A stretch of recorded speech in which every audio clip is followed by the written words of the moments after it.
Well, this is a very strange renovation here when it comes to an NFL stadium in 2024. We have the Arizona Cardinals adding, I guess you could call mini homes, little luxury houses behind one of their end zones with rooftop decks and front yards to State Farm Stadium. So these little houses are going to be right behind one of the end zones, and such a strange thing. The Arizona Cardinals aren't just rebuilding their team, they're also rebuilding their stadium. Not really. I mean, that's a ridiculous statement. Come on. Starting in 2024, the Cardinals State Farm Stadium will feature new state-of-the-art game day options, including these small houses.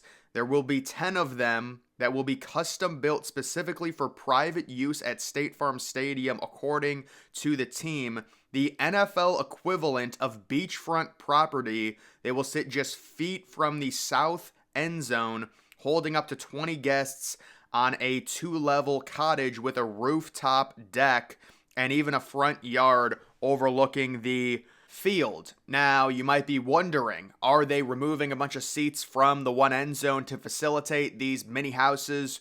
Well, no, not really. See, the Cardinals Stadium has the thing to where they wheeled in and out the field, so they don't have turf, and it is kind of like a dome. They want to get the grass sunlight, so they move the field in and out, and to be able to do that, there's very limited seating behind the one end zone. Normally, there's only like 5 or 6 rows deep. It always looks really bad.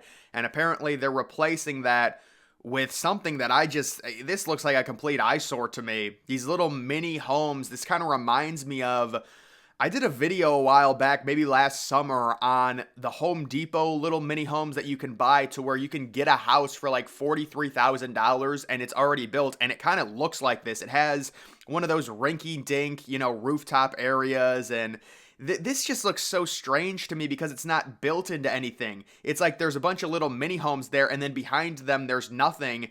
And the reason there's nothing behind them is because they still have to move the field in and out. So I would imagine this entire section is going to be movable. Like they're going to have to move this somewhere to be able to move the field in and out for it to get sunlight. State Farm Stadium has always been overrated. I do not think this is a very good renovation. It just looks strange. There's just barren area behind it, and I would imagine that's going to be real grass in there. But what an odd renovation this is. And that's what they plan on doing, and we're seeing this more and more. You're seeing like casinos now in stadiums with Allegiant Stadium, the luxury seating options. But the reason to me this looks so cheap, again, because they have to wheel in and out the actual playing field, they cannot actually build up a legitimate foundation for these mini homes to make it look good and interconnect it with all the other seats. So it just ends up looking like crap, and that's really the reason for that. But apparently 10 of these are going up, and these should be ready for next year. I mean, it's not a big renovation or anything like that. The idea they're rebuilding the stadium, come on. This is not a stadium rebuild. This is an end zone renovation, and not a very good one at that, in my opinion.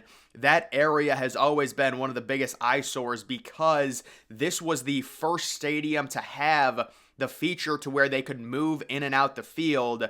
And it was kind of new technology. Allegiant does it much better. I believe Allegiant Stadium can move their field turf under the seats, and that's why it looks so much better at Allegiant. And, Allegiant obviously was built a lot later than State Farm Stadium, with it being built in the mid-2000s. Allegiant, one of the newest NFL stadiums. But that is something that is happening, and we'll have to see how that ends up looking. Another thing I wanted to talk about in the way of renovations, this is big for college football.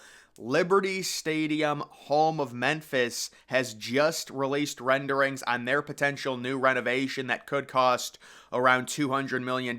Populous, the designer here, not surprising. This is a renovation that's going to be multi-year, possibly completed phase 2 by 2025, and you can see the recent renderings they've released. This looks a little bit different than the original ones that I saw. Seems like they've maybe improved them a little bit. They've got a built-up luxury section. Looks like it's 3 floors high. It is a modernization to the Liberty Bowl, not surprising. It looks like a complete fossil right now. It's interesting because they've been trying to tie this renovation together with a potential FedEx Forum renovation.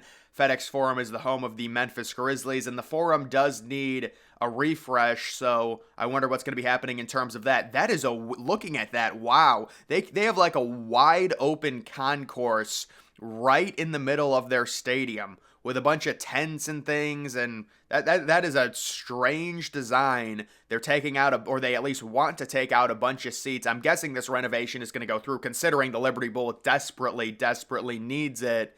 And I thought that little renovation is something that I would share. Looks like they're not really doing a ton to the exterior of the stadium, but the interior is getting a big time refresh. And then obviously there is a lot of debate in regards to the potential new Cleveland Browns stadium that I wanted to talk about. Dome or open air for Browns' new stadium? Well, I can pretty much guarantee you if they build a new stadium, whether it's downtown, does look unlikely that a new stadium will go up downtown. If it happens, it will be a dome. If they build it in a suburb surrounding Cleveland, possibly Brook Park, it'll be a dome. Any new Browns stadium, because of the Haslams and what they want, it's going to be a dome.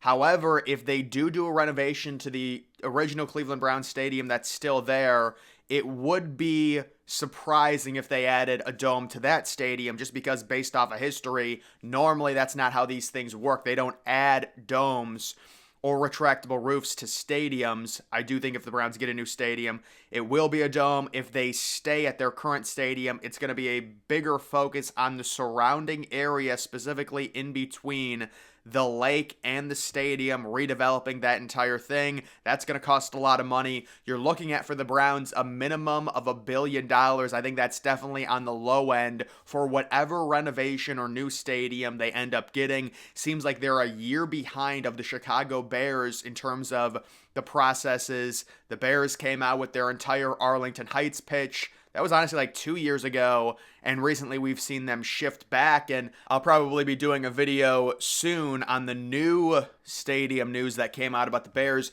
Now Arlington Heights is trying to negotiate, and they're saying, oh, you don't have to pay this tax, we'll bring it down, so maybe the Bears do still go to Arlington Heights. Either way, when it comes to the Browns, if it's a new stadium, I guarantee you there will be a roof on it. If they do some type of big stadium renovation to the pre-existing Cleveland Browns stadium right next to Lake Erie, it would surprise me if they added a roof to that, just based off of history. I mean, I guess they could add a roof to it. It would cost a ton of money.